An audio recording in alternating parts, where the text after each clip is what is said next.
오늘 제게 주어진 주제가 예수님께서 주인 되신 교회는 어떤 교회인가입니다.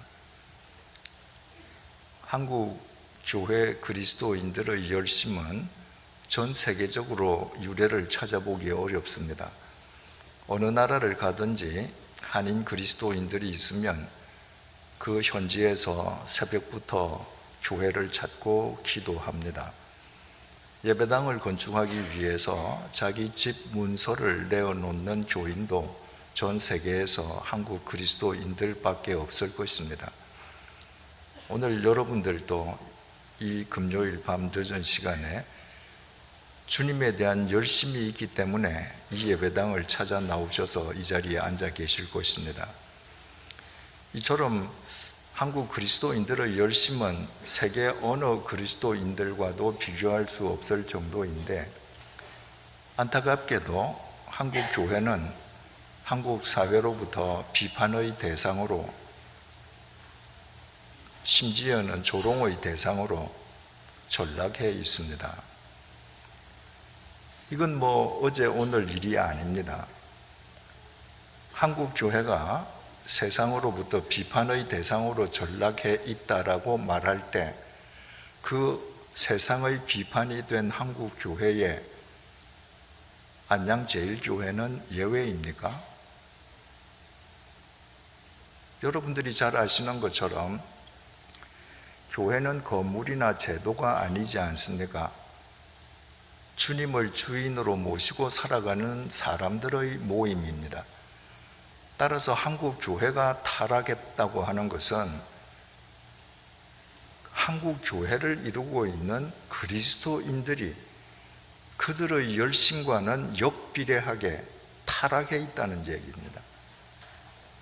이처럼 한국의 그리스도인들이 타락해 있기 때문에 한국 교회가 비판의 대상으로 전락했다면, 타락한 그 한국 교회의 그리스도인들 속에 여러분은 포함되어 있지 않는 것입니까? 한국 교회가 타락했다고 할 때 바로 여러분들을 포함해서 한국 그리스도인들이 타락한 것인데, 여러분들만 그것을 자각하지 못하고 있는 것은 아닙니까? 한국 교회 그리스도인들의 열심은 세계에서 유래를 찾아보기 어렵다고 했습니다. 만약 한국 교회 교인들에게 열심이 없다면, 열심이 없는 사람들로 모여진 한국 교회가 세상의 비판을 받는 것은 당연한 일일 것입니다. 그런데 열심은 세계 어느 그리스도인들도 쫓아갈 수 없을 정도로 열심을 지녔는데, 교회가 한국의 비판의 대상으로 전락해버렸다면 뭔가 교회를 이루고 있는 한국 그리스도인들의 신앙의 단추가 첫 단추부터 잘못 깨어졌기 때문이 아니겠습니까? 오늘 이 시간에 우리가 다 함께 그 첫 단추가 어떠해야 하는지를 함께 생각해 보고자 합니다. 오늘 본문은 우리가 잘 아는 본문입니다. 주님께서 제자들에게 물으셨습니다. 얘들아, 세상 사람들이 나를 뭐라고 이야기하냐? 본문 14절입니다. 이르되 더러는 세례 요한, 더러는 엘리야, 어떤 이는 예레미야나 선지자 중의 하나라 하나이다. 제자들이 세상 사람들의 예수님에 대한 세평을 지금 전하는데, 그들이 언급한 사람이 세례 요한, 엘리야, 예레미야 다 선지자예요. 그래서 이 세 사람 중에 한 명이 아니면 그저 선지자 중에 한 사람이라고 합니다. 여러분, 예수님께서 이 땅에 오셔서 30여 년을 사시고 제자들한테 세상 사람이 나를 뭐라고 부르니? 뭐라고 말하니? 이라고 물으셨는데, 왜 세상 사람들 가운데에 하나님의 아들이신 예수님을 가리켜서 저분은 왕족 같아, 저분은 귀족 같아. 저분은 뭔가 대단한 권세가 같아. 그렇게 말하는 사람이 없었을까요? 왜 세상 사람들이 예수님한테 예레미야나 엘리야나 세례 요한과 같은 선지자 중 한 명이라고 했을까요? 그게 예수님에 대한 칭찬일까요? 아닐까요? 여러분, 구약 시대부터 내려온 선지자들에게는 공통점이 있었습니다. 그들은 제대로 입지 못했습니다. 그들은 제대로 먹지 못했습니다. 그들의 옷은 모두 남루했고 몰골은 초췌했습니다. 예수님께서 세상 사람들이 나를 뭐라 그러냐? 세상 사람들이 뭐 이런 선지자, 하여튼 그런 선지자 중의 하나로 봅니다. 이 무슨 말이겠어요? 예수라는 사람의 몰골, 입은 행색을 볼 때 그저 잘 봐줘서 선지자 중 하나밖에 안 되겠다는 거예요. 아무리 좋게 보려고 해도 권세 있는 지도자, 왕족, 귀족으로 볼 수는 없다는 겁니다. 그래서 예수님께서 제자들에게 물으셨습니다. 그래, 그러면 너희들에게는 내가 누구냐? 너희들은 나를 어떻게 보니? 베드로가 그 유명한 대답을 하지 않습니까? 16절입니다. 시몬 베드로가 대답하여 이르되 주는 그리스도시요 살아계신 하나님의 아들이시니이다. 우리 성경을 보면 주라는 말 앞에 사자가 기록되어 있습니다. 아래 주난의 4번을 보라 이 말입니다. 그 주난의 4번을 보면 이렇게 쓰여 있습니다. 헬, 쉼표, 당신은. 무슨 말인고 하니? 헬라어 원문에는 주님은 그리스도시요 주님이라고 기록되어 있지 않고 당신은, 베드로가 그렇게 말했다는 거예요. 베드로는 주님은 그리스도십니다 이렇게 말하지 않았습니다. 당신은 그리스도십니다 이렇게 말했습니다. 여러분, 우리는 어른이나 높은 분에게 2인칭으로 마주보고 이야기하면서 2인칭으로 당신 하면 비례, 전례가 되어버리잖아요. 근데 영어 같은 이 유럽 언어는 그렇지 않거든요. 그래서 베드로는 예수님에게 세상 그 누구도 아닌 당신이 그리스도, 우리가 그토록 열망하던 메시아십니다. 그리고 성자 하나님, 바로 하나님의 아들이십니다. 헬라 말은 명사, 동사가 다 여성, 남성, 그러니까 성과 수를 표시하고 있습니다. 그래서 동사를 쓸 때 주어를 따로 쓰지 않습니다. 왜냐하면 동사를 보면 이 동사가 1인칭인지 2인칭인지 단수인지 복수인지 동사만 보면 알거든요. 그래서 일반적으로 헬라어를 쓸 때에는 주어가 기록이 안 됩니다. 그런데 특별히 주어를 쓸 때에는 주어를 강조할 때입니다. 헬라어 원문에 쉬라고 주어가 기록되어 있습니다. 베드로가 강조한 거예요.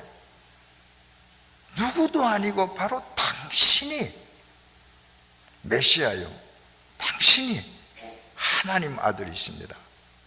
세상 사람들은 예수님을 아무리 좋게 봐줘도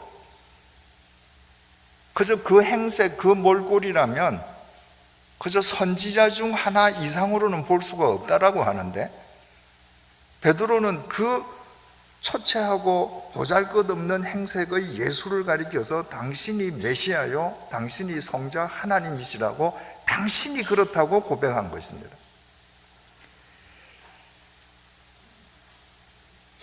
17절입니다. 예수께서 이르시되 바요나 시모나 내가 복이 있도다. 바요나, 바는 아들을 의미하고 요나는 베드로의 아버지 요나를 말합니다. 그게 바요나 하면 요나의 아들 시모나 이 말입니다.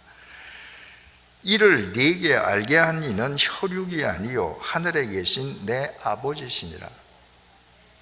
베드로에게 혈육은 누구예요? 지금 바요나 시모나 했으니까 시몬의 아버지, 베드로의 아버지는 요나 아닙니까? 베드로가 당신이 바로 그리스도시요 성자 하나님이십니다라고 고백을 하니까 그 고백을 받으신 주님께서 베드로야, 너로 하여금 이 사실을 알게 해준 분은 네 혈육 아버지 요나가 아니다. 하늘에 계신 하나님 아버지가 너에게 이것을 알 수 있는 은혜를 베풀어 주셨다. 18절, 또 내가 네게 이르노니 너는 베드로라. 우리 성경에 베드로자 앞에 오자가 기록되어 있습니다. 주 5번을 보라는 겁니다. 주 5번을 보면 이렇게 기록되어 있습니다. 베드로는 곧 반석이라는 뜻.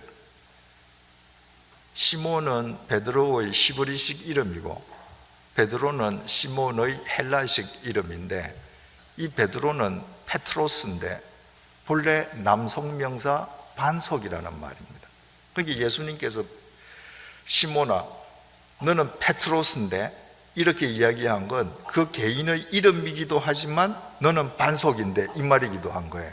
너는 페트로스인데 내가 이 반석 위에 내 교회를 세우리니. 너는 페트로스인데 내가 이 반석 위에 내 교회를 세우리라.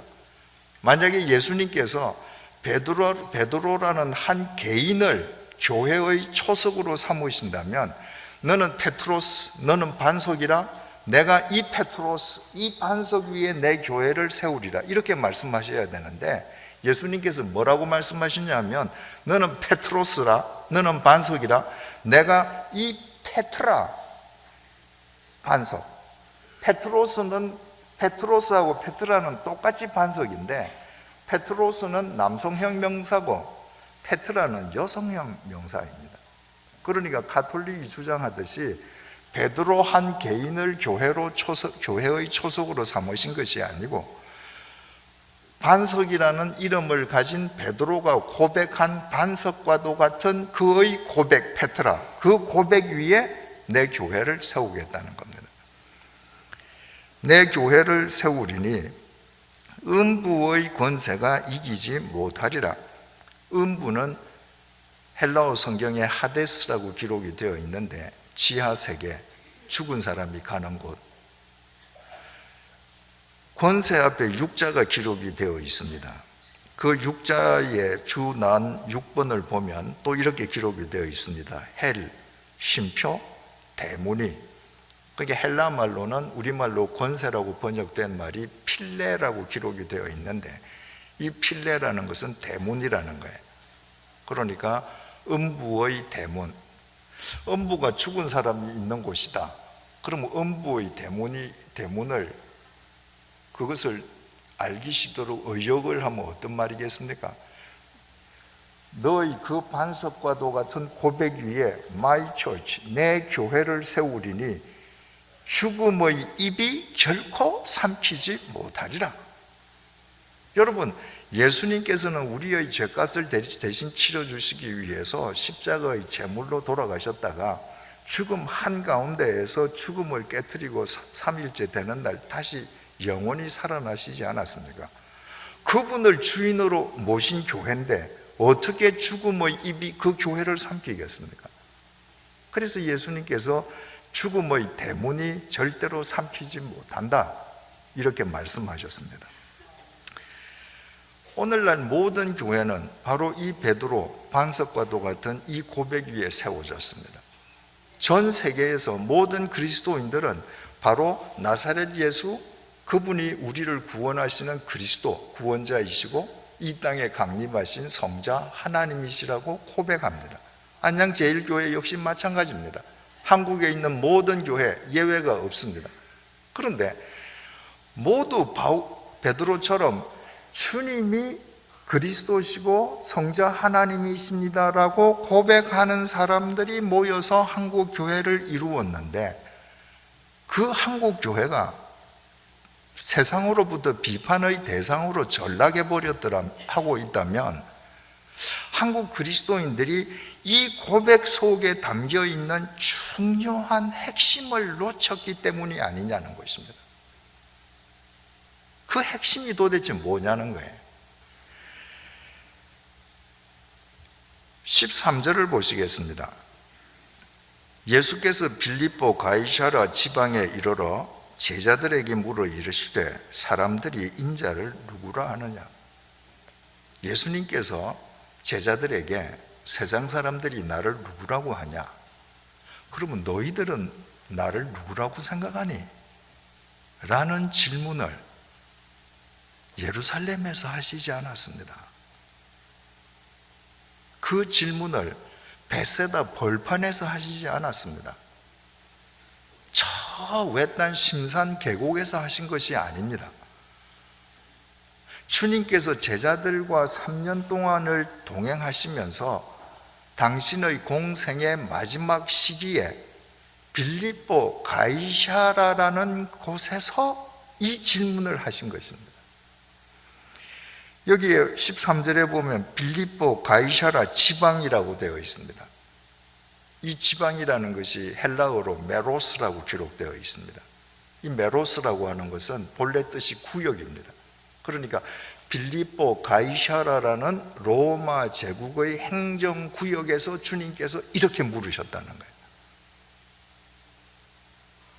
왜 넓고 넓은 이스라엘 땅 다 제쳐놓고 주님께서 로마 제국의 빌립보 가이사랴 행정구역인 그 속에 들어가셔서 제자들한테 너희들한테 내가 누구냐? 라고 물으셨을까요? 빌립보 가이사랴라는 행정구역, 지금 용어로 이야기하면 도시는 분봉왕 헤롯 빌립이 로마 황제 카이사르, 우리 성경이 가이사랴라고 번역했죠. 카이사르, 로마 황제 카이사르를 기념하기 위해서 도시를 짓고 분봉왕 필립이 자기 이름을 거기에다가 덧붙여서 빌립보 가이사랴라고 명명했습니다. 2000년 전 로마 제국에 로마 황제의 칭호나 이름을 붙이는 도시가 여럿 있었습니다. 그러나 아무 도시에나 붙일 수 없습니다. 한 도시를 만들고 황제의 칭호나 이름을 붙이려면 황제에게 청을 넣어야 되지 않겠습니까? 이 도시에 당신의 칭호나 이름을 붙이고 싶습니다. 그러면 황제 그 옆에 있는 주위의 측근들이 허락을 내릴 때에 중요한 조건들을 따집니다. 그 조건 중에 하나는 두말할 필요도 없이 대도시여야 합니다. 조그만 마을을 만들고 황제의 이름을 붙이면 황제에 대한 모독이겠죠. 우리가 영화에서 보는 로마 제국의 대도시들, 그런 규모이어야 합니다.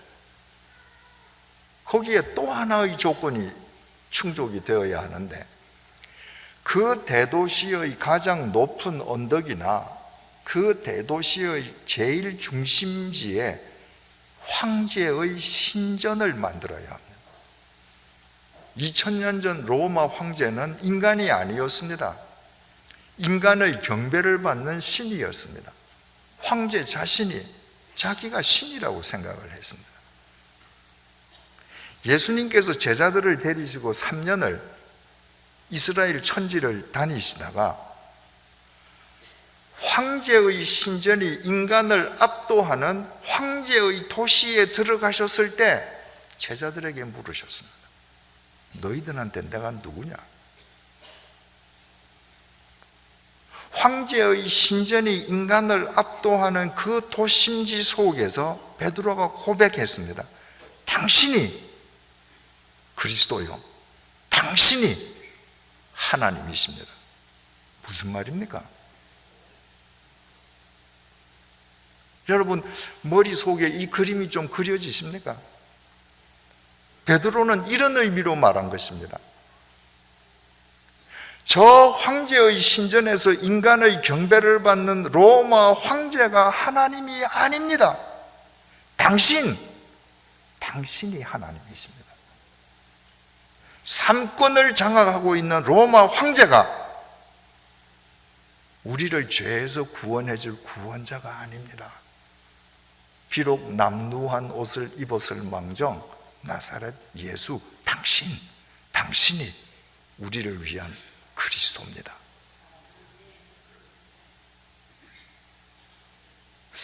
황제라고 하는 그 용어는 인간 모든 욕망의 총칭 아닙니까?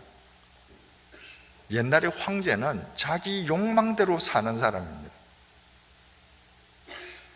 베드로의 이 고백에 주석을 가한다면 이 세상의 것, 자기 욕망의 것, 만몬의 것, 그 모든 것을 인생의 목적으로 삼는 황제의 길을 쫓지 않고 나는 나사렛 예수 당신의 길만 생명이요 진리의 길인 줄 알아 당신의 길만 쫓겠습니다. 이 고백이었습니다. 주님께서 그 고백을 받으시고 바요나 시모나, 요나의 아들 시모나, 이건 네 혈육 아버지가 이런 거 가르쳐 줄 수 없다. 네가 그렇게 고백한 것은 하나님이 너한테 은혜를 베풀어 주셨기 때문이다. 너는 페트로스 반석이지, 페트라 반석과도 같은 이 고백 위에 내 교회를 세우리라. 음부의 권세가 못 이길 거야. 교회가 뭡니까? 황제의 길이 아니라 황제의 길을 오늘까지 쫓던 사람이 황제의 길을 등지고 좀 덜 먹고 덜 입고 지금보다 좀 못 살아지더라도 나사렛 예수 당신이 가신 십자가의 길을 생명의 길로 알고 쫓겠다고 모인 사람들의 모임입니다. 그래서 내 교회를 세우겠다는 거예요. 여러분, 그 교회를 어떻게 죽음의 권세가 이길 수 있습니까? 그 교회 안에 생명이 충만할 터인데, 오늘날 한국 교회가 세상으로부터 비판받았다면 황제의 길을 등지고 예수의 길을 쫓는 것이 아니라 예수의 길을 등지고 황제의 길을 쫓는 것이죠. 그러니까 이미 교회는 음부의 권세에 침범당했습니다. 교회는 세상을 못 살립니다. 생명이 없는데 어떻게 살립니까? 오늘 교회만 그런가요? 아닙니다. 베드로가 고백했죠. 저 황제의 신전에서 인간의 경배를 받는 로마 황제가 신이 아니라 당신 나사렛 예수 당신이 그리스도시요 하나님의 아들이라고 고백하지 않았습니까? 그 직후에 무슨 일이 있었는가? 21절입니다. 이때로부터 예수 그리스도께서, 이때로부터가 언제로부터겠습니까? 당신이 누군지 이제 제자들에게 확실하게 밝혀진 이때로부터, 그리고 당신이 바로 그 베드로의 고백 위에 당신의 교회를 세우시겠다고 천명하신 그 시점부터입니다. 이때로부터 예수 그리스도께서 자기가 예루살렘에 올라가 장로들과 대제사장들과 서기관들에게 많은 고난을 받고 죽임을 당하고 제3일에 살아나야 할 것을 제자들에게 비로소 나타내시니, 우리말 비로소라고 번역된 헬라어 아로코는 처음으로 이 말입니다. 이제 당신이 누군지 제자들이 분명하게 알았기 때문에 당신의 구원 사역에 대해서 예수님께서 처음으로 밝혔습니다. 내가 이제 예루살렘에 올라가면 십자가에 못 박혀 죽을 거다. 그러나 사흘째 되는 날 살아날 거야. 처음으로 밝힌 겁니다. 지금 베드로가 방금 뭐라고 고백했습니까? 당신이 그리스도시고 당신이 하나님의 아들이라고 고백했거든요. 그 하나님의 아들, 성자 하나님이 당신의 구원 사역 내용을 밝히셨으면 베드로는 그렇습니까? 알겠습니다. 우리 주님을 쫓겠습니다. 이래야 되지 않겠습니까? 그런데 주님께서 예루살렘에 올라가셔서 죽을 것이라고 말씀하시자마자 22절 베드로가 예수를 붙들고 헬라어 동사 프로슬람바노라고 하는 것은 취하다는 의미인데 이 본문 콘텍스트 속에서 이 뉘앙스는 예수님의 옷자락을 베드로가 낚아챘습니다. 그리고 항변하다는 것은 헬라어 동사 에피티마오는 꾸짖는다는 말입니다. 야단을 쳤습니다. 예수님 말이 떨어지기가 무섭게 옷자락을 낚아채고 야단을 치기 시작한 겁니다. 여러분, 제자가 스승과 이야기하면서 함부로 제자 옷자락을 잡고 끌 수 있습니까? 스승의 옷자락을 잡고 끌 수 있겠습니까? 야단칠 수 있겠습니까? 더더구나 지금 베드로는 예수님을 하나님이라고 고백하지 않았습니까? 그런데 예수님 옷자락을 낚아채서 야단을 칩니다. 야단친 내용이 뭔가? 베드로가 예수를 붙들고 항변하여 이르되 주여 그리 마옵소서 이 일이 결코 주께 미치지 아니하리이다. 주께에도 보면 주 앞에 칠자가 있습니다. 주난 7번을 보면 헬라어로 바울이 당신이라고 불렀다 이렇게 되어 있습니다. 여러분, 지금 이 말은 우리말로 번역이 되어 있으니까 베드로가 예수님한테 존댓말 한 걸로 되어 있잖아요.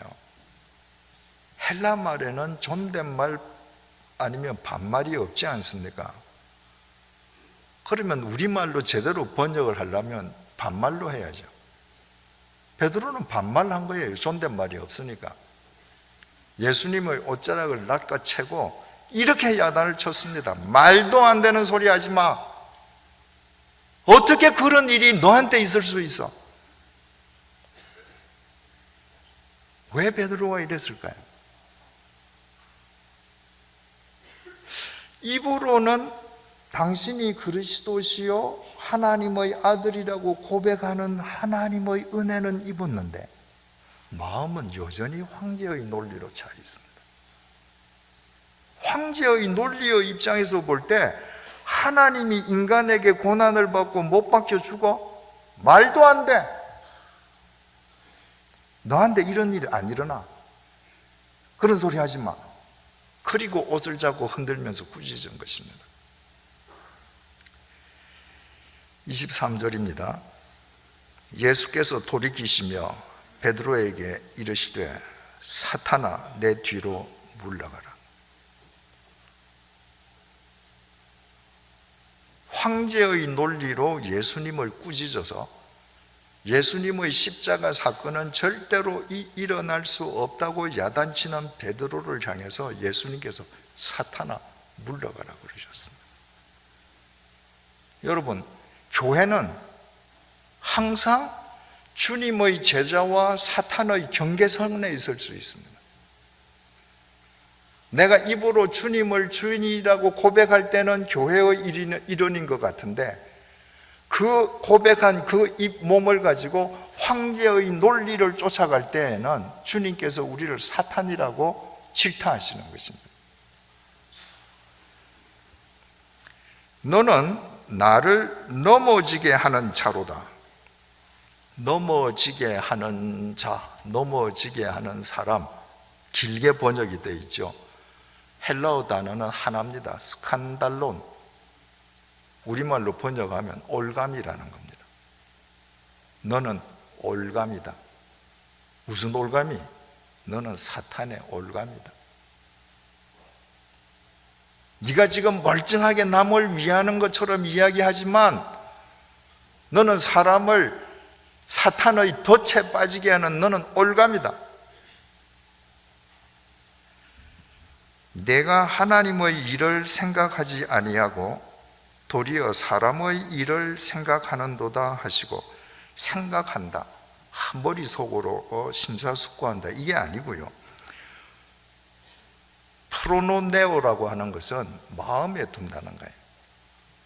네가 지금 하나님의 일을 마음에 두지 않고 사람의 일을 마음에 두는구나. 지금 이 본문 속에서 하나님의 일은 뭡니까? 예수의 길을 쫓는 것. 사람의 일은 뭡니까? 황제의 길을 쫓는 겁니다. 입으로는 주님을 쫓겠다고 고백했는데 마음은 황제의 길로 가득합니다. 예수님께서 24절을 통해 이렇게 말씀하십니다. 이에 예수께서 제자들에게 이르시되 누구든지 나를 따라오려거든 자기를 부인하고 자기 십자가를 지고 나를 따를 것이니라. 여러분, 이 말씀을 뒤집으면 무슨 얘기인가요? 너희들이 아무리 종교적인 열심으로 새벽부터 나와서 기도하고 헌금 많이 하고 온갖 봉사를 다 해도 너희들이 너희 자신을 부인하지 아니하고 너희들의 십자가를 지지 아니하면 나를 따르는 거 아니다. 그 말씀 아닙니까? 지금 이 말씀 속에서 베드로가 예수님 당신이 그리스도시고 성자 하나님이라고 고백했다가 예수님의 십자가 이야기 나오니까 말도 안 되는 소리 하지 말라고 예수님을 꾸짖은 그 베드로를 향해서 네가 나를 따라오려거든 자기를 부인하고 자기 십자가를 지고 따라와라. 무슨 의미겠습니까? 너 정말 나를 따르고 싶네? 그러면 지금처럼 네가 입으로만 고백하고 네 마음으로 황제의 논리를 쫓으려고 하는 네 자신을 부인해. 그리고 자기 십자가를 지고 나를 쫓으라. 황제의 논리를 쫓는 건 내 마음대로 해도 됩니다. 그러나 십자가를 주님의 길을 쫓는 것은 자기 희생과 자기 헌신의 십자가를 지지 않으면 안 됩니다. 불편해야 합니다. 지금보다 조금 덜 잘 살 수밖에 없는 거 감수해야 합니다. 그 십자가를 내가 질 때 이 길을 갈 수 있는 것입니다. 그래서 예수님께서 자기를 부인하고 자기 십자가를 지고 나를 따라오너라. 자, 우리 여기에서 핵심을 알게 되죠. 베드로가 고백은 했는데 몸은 여전히 지금 황제의 논리를 쫓고 있어요. 그럴 때 방금 조금 전에 네 고백 위에 내 교회를 세울 것이라고 그렇게 칭찬을 받았던 베드로가 사탄으로 전락해 버립니다. 그런데 베드로가 그러면 이때 딱 마음을 접고 내가 이제 주님만 쫓아가야지 이렇게 했는가? 그렇지 않습니다. 며칠 후에 주님께서 예루살렘에 정말 이제 십자가에 못 박혀 돌아가시기 위해서 여리고를 떠나서 예루살렘으로 올라가시거든요. 그 예루살렘 길 위에서 야고보하고 요한 형제의 어머니가 예수님한테 와서 청탁을 넣었잖아요. 그러니까 그때만 해도 예수님의 제자들뿐만 아니라 그 제자들의 친척들까지 예수님 십자가는 생각 안 하는 겁니다. 예수님은 십자가에 못 박힌다고 말씀을 3번씩이나 하시는데도 저 신통력을 가진 저런 분이 이제 예루살렘만 가면 로마 총독 물리치고 집권하는 게 분명한 거예요. 그래서 그 어머니가 가서 당신이 집권하면 내 아들은 하나는 우의정 시켜주고 하나는 좌의정 시켜주세요 하고 청탁을 넣잖아요. 제자들이 나중에 그 사실을 알았습니다. 그리고 자기네들끼리 싸우잖아요. 누가 더 크냐? 누가 영의정 해야 되느냐? 누가 서열 1위냐? 서열을 따지는 것은 황제의 길에서 있는 일입니다. 그 이야기를 들으시고 예수님께서 제자들에게 마가복음 10장 42절에서 45절을 통해서 이렇게 말씀하셨습니다. 예수께서 불러다가 이러시되 이방인의 집권자들이 그들을 임의로 주관하고 그 고관들이 그들에게 권세를 부리는 줄을 너희가 알거니와. 이방인의 집권자들은 황제의 길을 따르는 사람들이죠. 그 사람들은 조금 더 센 자리, 조금 더 높은 자리, 좀 더 힘 있는 자리에 있으면 아래 사람들에게 굴림합니다. 예수님께서 지금 말씀하시는 거예요. 그거는 내 길이 아니다. 너희 중에는 그렇지 않을지니 너희 중에 누구든지 크고자 하는 자는 너희를 섬기는 자가 되고 너희 중에 누구든지 으뜸이 되고자 하는 자는 모든 사람의 종이 되어야 하리라. 인자가 온 것은 섬김을 받으려 함이 아니라 도리어 섬기려 하고 자기 목숨을 많은 사람의 대속물로 주려 함이라. 황제의 법칙은 높은 사람이 위에서 군림하는 거예요. 생명의 법칙, 예수 생명의 법칙은 강한 사람이 약한 사람을 위해서 품고 섬겨주는 거예요. 여러분들이 아이를 낳았을 때 아이가 약하고 내가 강하니까 너 나한테 나를 섬겨 그러셨습니까? 아니죠. 그 아이 힘 있는 부모가 안고 키웁니다. 그게 생명의 법칙이거든요. 그 자식이 커서 강해지죠. 그 자식을 키웠던 부모는 약해집니다. 그러면 강한 자식이 연로한 부모를 복양합니다. 생명의 법칙이에요. 하나님께서 나무를 만드셨습니다. 그 나무가 생명의 법칙을 어떻게 지킵니까? 제일 첫 번째 가지가 나왔습니다. 두 번째 가지더러 너는 내 다음이니까 내 밑으로 내려가, 그렇게 말하지 않습니다. 첫 번째 나온 가지가 두 번째 나온 가지를 기꺼이 떠받쳐줘요. 세 번째 가지는 그 위에, 네 번째 가지는 그 위에, 제일 약한 가지는 제일 꼭대기에 올라갑니다. 비바람 속에서도 나무가 쓰러지지 않는 것은 오래되고 크고 강한 가지들일수록 밑에서 떠받쳐주는 생명의 법칙을 지키기 때문입니다. 황제의 논리에 있는 사람들은 전부 크고 강한 사람들이 위로 올라가요. 오늘날 정당들 보십시오. 천한 날이 없습니다. 전부 내가 위로 올라가야 되거든요. 예수님께서 꾸짖으신 것입니다. 예수님께서 겟세마네 동산에서 기도하다 잡히시지 않습니까? 베드로가 멀찍이에서 예수님을 따라갑니다. 그때까지만 해도 베드로에게는 일말의 기대가 있습니다. 예수님께서 저렇게 무기력하게 잡혀가셔도 마지막에 성자 하나님답게 그 신통수를 한번 부려서 저들을 제압하겠지. 그런데 아니에요. 대제사장 뜰에 들어가셨는데 뺨도 맞고 침뱉음도 당하고 이제 끝난 거예요.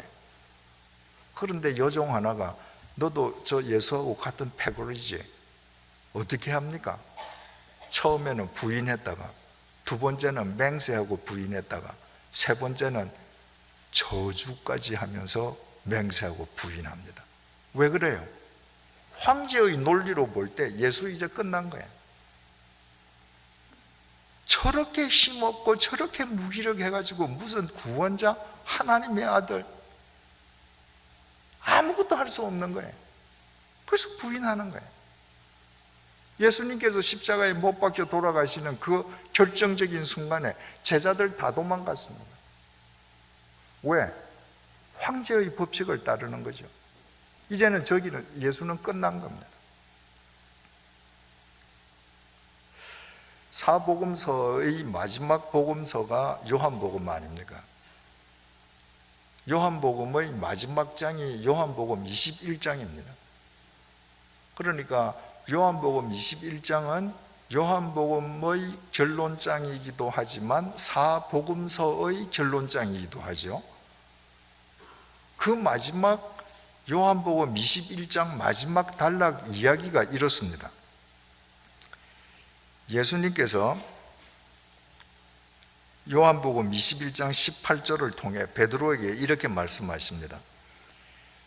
내가 진실로 진실로 네게 이르노니 네가 젊어서는 스스로 띠띠고 원하는 곳으로 다녔거니와 늙어서는 네 팔을 벌리리니 남이 네게 띠띠우고 원하지 아니하는 곳으로 데려가리라.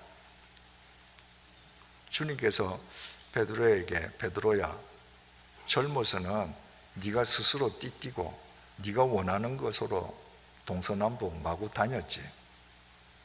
이제부터 말이야, 네가 두 팔을 벌려야 해. 그러면 다른 사람이 너 허리띠를 동여 메우고 네 의지하고 상관없이 네를 끌고 갈 거야. 주님의 그 말씀의 의미가 뭐였는가? 요한복음 21장 19절입니다. 이 말씀을 하심은 베드로가 어떠한 죽음으로 하나님께 영광을 돌릴 것을 가리키심이로라. 이 말씀을 하시고 베드로에게 이르시되 나를 따르라 하시니, 그러니까 주님께서 베드로에게 네가 이제 두 팔을 벌리면 남이 너에게 띠띠우고 네가 원치 않는 곳으로 데려갈 거야. 이 말은 베드로가 본인 의지와는 상관없이 주님을 위해 순교하는 죽음의 자리로 가야 할 것을 주님께서 그렇게 일러주셨다, 그 말이에요. 20절입니다. 베드로가 돌이켜 예수께서 사랑하시는 그 제자가 따르는 것을 보니 그는 만찬 속에서 예수의 몸에 의지하여 주님을 파는 자가 누구오니가 묻던 자더라. 예수님께서 베드로에게 너 이제 나를 위해서 순교하고 죽을 거야, 이렇게 예언을 하시니까 그 말을 듣자마자 베드로가 팍 고개를 돌려서 누군가를 지금 탁 주목했습니다. 주님께서 사랑하시는 제자, 이 사람 누구죠? 요한 사도입니다. 요한 사도는 요한복음을 쓰면서 자기 자신을 가리켜서 주께서 사랑하시는 제자라고 썼습니다. 그러니까 베드로는 주님께서 자기 순교를 얘기하시자마자 고개를 돌이켜서 요한을 쫙 주목해서 보면서 21절 이렇게 물었습니다. 이에 베드로가 그를 보고 예수께 여짜오되 주님, 이 사람은 어떻게 되겠사옵나이까? 베드로가 지금 도마나 무슨 야고보를 보고 물은 게 아닙니다. 베드로가 요한을 쫙 보면서 예수님한테 물었습니다. 예수님, 내가 순교당해야 하면 쟤는 어떻게 됩니까? 이 구절이 시사하는 바가 뭡니까? 베드로하고 요한은 라이벌 관계입니다. 경쟁 구도인 거예요. 내가 예수를 위해서 순교하고 죽어야 된다면 쟤는 어떻게 되는지 궁금해 죽겠는 거예요. 22절, 예수께서 이르시되 내가 올 때까지 그를 머물게 하고자 할지라도 네게 무슨 상관이냐? 너는 나를 따르라 하시더라. 예수님께서 야 베드로야, 내가 재림할 때까지 요한을 살려둔다 한들 그게 너하고 무슨 상관이니? 그건 네가 관여할 일 아니야. 너는 나를 따르기만 하면 돼. 나 따라와. 23절입니다. 이 말씀이 형제들에게 나가서 그 제자는 죽지 아니하겠다 하였으나, 예수님께서는 내가 재림할 때까지 살려둔다 할지라도 가정법으로 얘기하셨습니다. 그게 너하고 무슨 상관이니? 그랬는데 주님의 이 말씀이 삽시간에 제자들 사이에서 뭐라고 퍼졌는가? 얘들아 요한은 안 죽는데. 거짓말이죠. 거짓 소문이 퍼졌습니다. 이 거짓 소문의 최초 발설자를 누구로 봐야 되겠습니까? 베드로죠. 23절을 다시 잘 듣고 한번 보십시다. 이 말씀이 형제들에게 나가서 그 제자는 죽지 아니하겠다 하였으나 예수의 말씀은 그가 죽지 않겠다 하신 것이 아니라 내가 올 때까지 그를 머물게 하고자 할지라도 네게 무슨 상관이냐 하신 것이로라. 이 뒤에 요한복음 두 구절이 더 있는데 그것은 요한의 끝맺은 말입니다. 사복음서 마지막 장, 마지막 단락의 마지막 에피소드는 제자들 사이에서 거짓 소문이 퍼졌는데 그거는 가짜 뉴스고, 실은 예수님의 말씀은 얘를 내가 올 때까지 그대로 살려둔다 할지라도 너한테 무슨 상관이냐, 너는 나를 따르라 하신 것이다. 예수님은 절대로 요한을 안 죽게 영원히 살려두신다고 말씀하신 것 아니다, 이러고 복음서가 딱 끝납니다. 여러분, 얼마나 무서운 교훈입니까? 이 사건이 끝난 다음에 교회의 역사가 시작되는 사도행전의 막이 오릅니다. 우리에게 주는 교훈이 뭔가요? 교회는 항상 서로 경쟁하고 모함하고 질투하고 시기하고 거짓 소문이 나기 쉬운 집단이니까 조심하라. 그 교훈을 주고 사도행전 막이 오릅니다. 이처럼 입으로는 주님을 그리스도 성자 하나님이라고 고백하면서 몸과 마음은 황제의 논리를 쫓고 서로 자기 잘났다고 다투고 예수님 십자가에 못 박힐 때 주행랑치고 예수님 부활하신 다음에도 요한하고 베드로 간에 이 서로 경쟁 구도가 거짓말로 삽시간에 거짓 소문이 퍼지고 이렇게 하던 사람들이 언제 정말 예수 그리스도의 길을 쫓는 참된 교회를 이룰 수 있었는가? 사도행전 2장에서 성령 강림 사건 이후에 이 사람들이 성령님 인도만을 쫓을 때 성령님의 도우심 속에서 자기들을 부인하고 자기 십자가를 지면서 참된 예수의 제자로 살 수 있었습니다.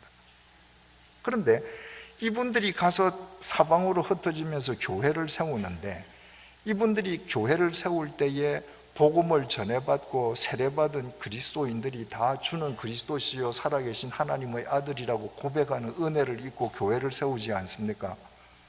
이분들이 세운 교회라고 다 예수의 길을 쫓는 사람들로 이루어졌던 것은 아닙니다.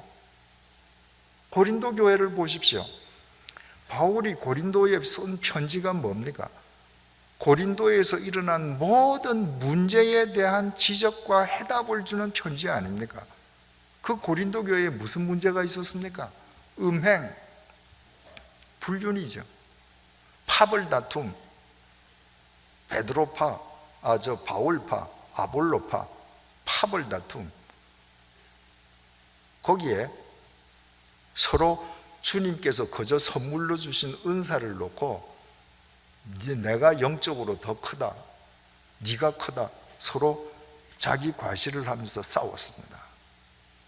그러니까 예수가 그리스도시고 성자 하나님이라고 고백하는 은혜는 얼마든지 입을 수 있는데, 그 은혜 이후에 몸으로 내가 그 고백을 따라 살기 위해서는 부단하게 성령의 조명 아래에서 나를 부인하면서 십자가를 지고 가려는 의지가 있어야 되는데, 이 의지가 수반 안 될 때에 교회는 문제의 도가니로 전락해버리는 것입니다. 자, 그러면 이제 우리 해답을 얻었습니다. 한국 교회 그리스도인들이 세계에서 유래를 찾아보기 어려울 정도로 열심을 다하고 있는데, 정말 여러분들 열심 순수하시잖아요. 그런데 우리가 모여있는 한국 교회는 왜 세상으로부터 질타의 대상으로 전락해버리고 말았는가? 우리가 머리로는, 입으로는 다 그리스도가 주가 우리의 그리스도시고 성자 하나님이시라고 고백하면서 우리의 삶은 여전히 황제의 논리를 쫓고 있기 때문입니다. 우리가 사는 것은 180도 돌아서지 않은 거예요. 그러니까 우리가 생명의 통로가 아니라 음부의 권세에 짓눌려 살아가는 것입니다.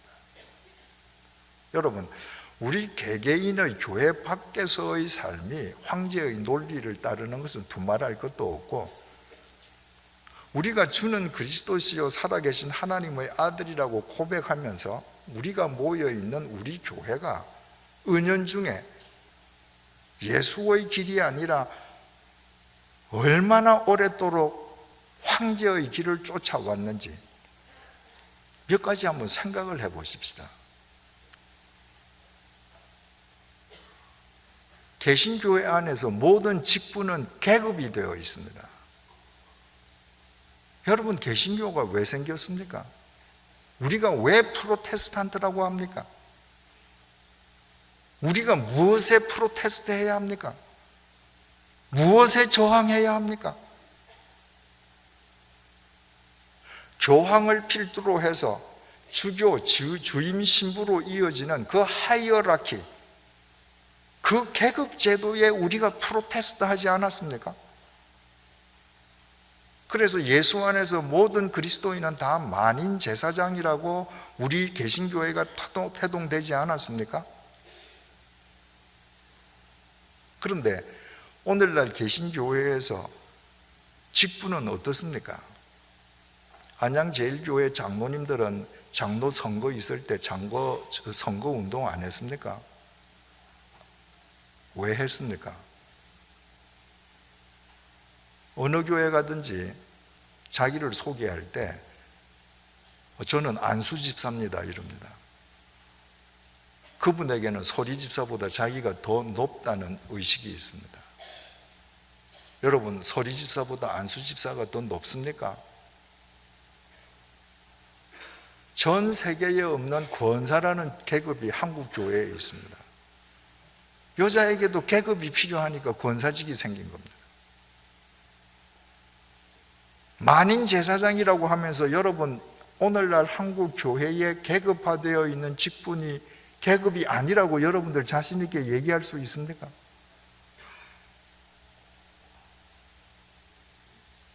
왜 권사, 안수집사, 장로로 장립 취임할 때 왜 교회에 돈을 내야 합니까? 그야말로 섬김의 사람들을 교회가 세운다고 하면 교회가 그분들에게 기념품을 주면서 세워야죠. 왜 돈 내게 합니까? 다 계급으로 생각하지 않습니까? 어느 대형 교회에서 장로, 권사, 안수집사를 장립을 하면서 그 안내문을, 그 피택된 분한테 간 안내문을 그분이 가져와서 봤습니다. 꽤 오래된 얘기입니다만은 장로는 5천만 원, 무슨 권사는 안수집사는 1,500만 원이든가. 그런데 거기에 밑에 은행 대출 받는 방법이 나와 있어요. 집 문서 가져오면 은행 대출 다 대행까지 해준다고. 여러분, 그러고 왜 합니까? 계급이니까 하는 거예요. 여러분, 그런 교회가 대한민국에 10만 개 있으면 그런 교회가 이 세상을 새롭게 하는 생명의 통로가 됩니까? 여러분, 저는 모르겠습니다. 안양제일교회는 어떻게 하는지 모르겠습니다. 대부분의 교회에 왜 헌금할 때 이름을 씁니까? 복음서에 보면 예루살렘 성전에도 헌금통이 있었습니다. 예수님께서 헌금함 앞에서 하신 설교 내용도 있습니다. 그때는 다 주화 아닙니까? 봉투에 넣어서 이름 쓸 데도 없습니다. 여러분들이 헌금 봉투에 내 이름을 쓸 때 누구 보라고 쓰는 겁니까? 주님께서는 네가 오른손이 하는 것을 왼손이 모르게 하라. 내가 이 봉투에 내 이름을 안 쓰면 하나님이 모르신다. 그러면 왜 그런 하나님 믿어요? 내 이름 안 써도 하나님은 내가 얼마 낼지 다 아실 터인데, 내가 이름을 쓴다면 그건 누구에게인가 보이기 위함 아닙니까? 그건 황제의 길에서 있는 거죠. 내가 하는 걸 누구에게인가 과시해야 되는 것입니다. 직분의 계급화 다 황제의 길에서 있는 것입니다. 아까도 말씀드렸듯이 생명의 법칙에 있는 나무까지 전부 밑으로 내려가요. 한국 교회에서는 직분 전부 위로 올라가면서 전부 어떻게든 올라가려고 합니다. 또 왜 교회가 예산을 세웁니까?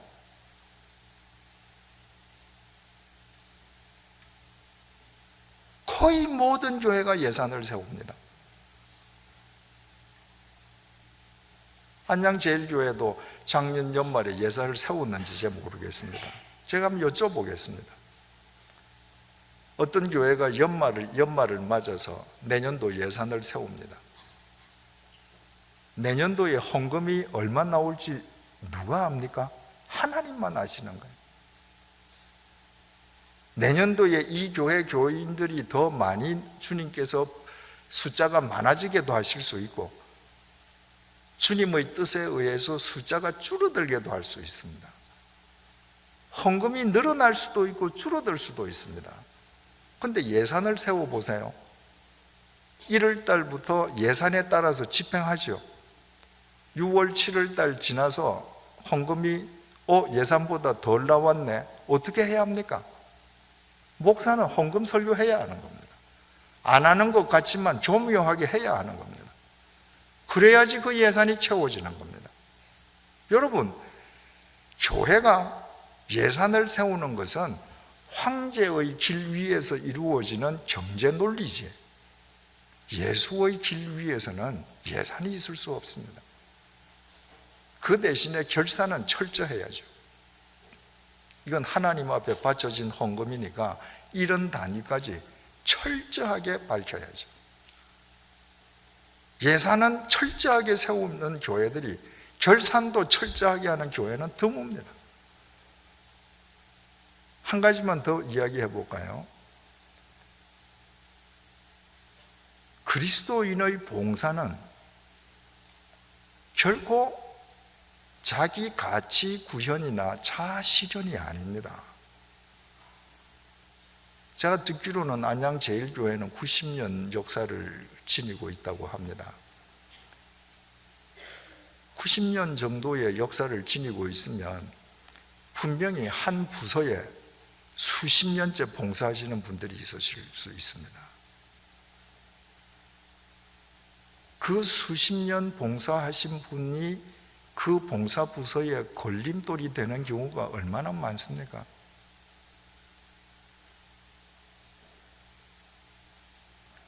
교회에서 봉사라는 단어는 이미 스포일 돼 버렸습니다. 봉사라는 의미는 내 좋으라고 하는 거예요. 내가 하고 싶으면 하는 거예요. 하기 싫으면 안 해도 돼. 그래서 이제는 용어를 바꿔야 합니다. 그리스도인이 교회에서 하는 봉사는 봉사가 아니라 헌신이어야 합니다. 희생이어야 합니다. 헌신은 싫어도 하는 거예요. 희생, 울면서도 하는 거예요. 그런데 헌신과 희생 가운데에 가장 중요하고 가장 크고 가장 마지막 희생 헌신은 누군가 다른 사람을 위해서 내가 있던 자리를 비워주는 겁니다. 떠날 때 떠나지 못해서 일이 터지는 경우가 얼마나 많습니까? 교회뿐만이 아닙니다. 우리 사회가 전반적으로 다 그렇습니다. 예를 들어서요, 이런 분들이 계실 수 있습니다. 나는 평생 성가대원 했는데 주일날 성가대에서 하나님께 찬양 드리다 죽는 게 소원이야. 여러분, 연세가 70, 80이 돼서 성가를 하면 다른 사람들하고 화음을 못 맞춥니다. 근데 그분에게는 자기 가치 구현이에요. 그분에게는 가치가 있는 거예요. 그건 희생이 아닙니다. 헌신이 아닙니다. 제가 신대원을 다니면서 교육 전도사를 했던 교회는 당시 한국 교회를 이끌어가는 리딩 처치였습니다. 그 그 당시에 역사가 한 50년 된 교회였는데 각 부서마다 30년, 40년째 봉사하시는 분들이 수두룩했습니다. 한 봉사 부서에서 다 결정을 하고 그 봉사 부서에 있는 목사님들 이하 다른 임원들이 다 결정해도 30년 동안 그 봉사 부서를 자기 말로 지켰다고 하시는 권사님이 담임 목사님한테 가서 한 번만 이야기하면 뒤집어져요. 결정한 거 뒤집어져요. 그러니까 그분은 평생을 자기 돈 내고 자기 몸과 마음을 다 바쳐서 교회를 위해서 헌신하고도 마지막에 헌신을 자기 가치 구현으로 오해함으로 인해서 교회의 걸림돌이 되어버린 거예요.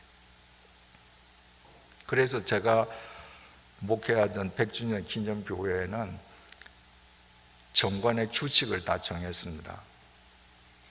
교인들의 봉사 종료는 70세, 한 봉사 부서에서 봉사 기한은 10년, 한 봉사 부서에서 10년 봉사하면 또 봉사하고 싶으면 다른 봉사 부서로 옮겨야 돼요. 70세가 되면 무조건 봉사 부서에서 떠납니다. 백의종군하는 거예요. 단 토요일 날 예배당 와서 청소하는 봉사, 주중에 그 양화진 성지를 찾아오는 사람들이 많아서 주중에 한 500명이 봉사하는데 주중에는 젊은이들 나와서 차량 봉사 못 하잖아요. 그러니까 주중에 젊은이들이 봉사하지 못하는 시간대에 하는 봉사, 그건 정년을 없앤다. 남이 보지 않는 봉사, 빛 안 나는 봉사, 거기는 정년 없다. 그러나 남 앞에서 자기 가치 구현하기 쉬운 봉사, 그건 70세로 정년 정하자.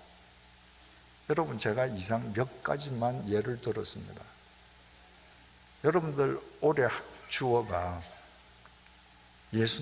주제가 예수님이 주인이신 교회는 어떤 교회인가인데 1년 동안 여러분들 곰곰이 생각하시면서 정말 예수님이 주인이시면 어떤 교회인가를 생각해지는 대로, 깨달아지는 대로 여러분들 실천하시면서 고쳐나가십시오. 그래야 한국교회가 소망이 있습니다.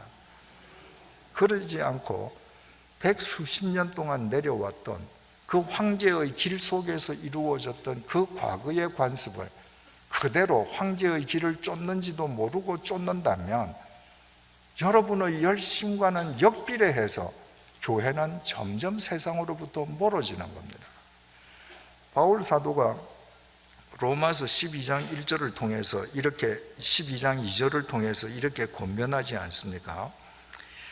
너희는 이 세대를 본받지 말고 오직 마음을 새롭게 함으로 변화를 받아 하나님의 선하시고 기뻐하시고 온전하신 뜻이 무엇인지 분별하도록 하라. 이제 여러분들 이 바울의 말이 훨씬 더 명료해졌으리라고 생각이 됩니다. 너희들 이 세대를 본받지 말라. 뭘 본받지 말라는 거예요? 황제의 길 쫓지 말라는 겁니다. 하나님의 선하시고 기뻐하시고 온전하신 뜻이 무엇인지 분별하도록 하라. 뭘 분별하라는 겁니까? 내가 입으로는 주님이 그리스도라고 고백하면서 몸과 마음으로는 황제의 길을 쫓는 것이 하나님 뜻인가? 아니면 자기 부인을 통해서 나를 헌신하면서 주님의 길을 쫓는 것이 하나님의 선하신 뜻인가? 한번 분별해봐라. 야고보서 1장 27절입니다. 여러분들 잘 아시는 바와 같이 이 야고보 사도는 예수님의 동생 아닙니까? 어머니 마리아의 뱃속에서 같이 태어난 동생입니다. 그래서 초대교회에서 예수님께서 부활 승천하신 뒤에 이 야고보 사도가 교회의 우두머리 어른이 됩니다. 그러니까 예수님은 성령으로 태어나셨고 이 야고보는 마리아와 요셉 사이에서 태어났으니까 실은 존재적으로 본질적으로는 아무 관련이 없죠. 그러나 같은 생모에게서 태어났다는 의미에서는 형제죠. 그래서 예수님께서 부활 승천하신 뒤에 그 형의 권위로서 이 야고보 사도가 교회의 우두머리가 되는데, 이 야고보 사도가 강조한 게 뭡니까? 행함이거든요. 뭘 의미합니까? 예수님께서 부활 승천하신 직후 초대교회에 이미 대부분의 그리스도인들이 입으로만 믿는 거예요. 자기 형 예수님이 하는 것을 보았던 야고보가 그건 아니다, 그건 믿는 거 아니다. 그 야고보 사도가 1장 27절을 통해 이렇게 이야기합니다. 하나님 아버지 앞에서 정결하고 더러움이 없는 경건은 곧 고아와 가부를 그 환난 중에 돌보고 또 자기를 지켜 새 속에 물들지 아니하는 그것이니라. 야고보가 정의합니다. 뭐가 경건이냐? 자기를 지켜서 새 속에 물들지 않는 것이다. 새 속에 물들지 않는 게 뭡니까? 어디에 물들지 않는 거예요? 황제의 길에 물들지 않는 거예요. 디모데후서는 바울이 참수형을 당하기 직전에 쓴 바울의 마지막 글입니다. 이 땅에 남긴 마지막 글이죠. 거기에 디모데후서 4장 7절을 통해 바울이 이렇게 고백합니다. 자기 인생을 되돌아보면서요, 나는 선한 싸움을 싸웠다. 선한 싸움이 무슨 싸움이에요? 바울은 날마다 나를 쳐서 복종시킨다 그러지 않았습니까? 자기와의 싸움이죠. 무슨 싸움이었겠습니까? 예수의 길을 쫓아야 하는데 때로 황제의 길을 쫓으려는 그 사이에서 자기가 싸워서 이기는 거죠. 그 선한 싸움에서 이겨낸 겁니다. 나의 달려갈 길을 맞췄다. 그 길이 무슨 길이겠습니까? 황제의 길을 등지고 예수의 길을 쫓아가는 그 길을 맞췄다. 믿음을 지켰다. 무슨 믿음입니까? 예수의 길을 쫓는 그 믿음을 지켰다. 그래서 우리가 아는 바울이 된 겁니다.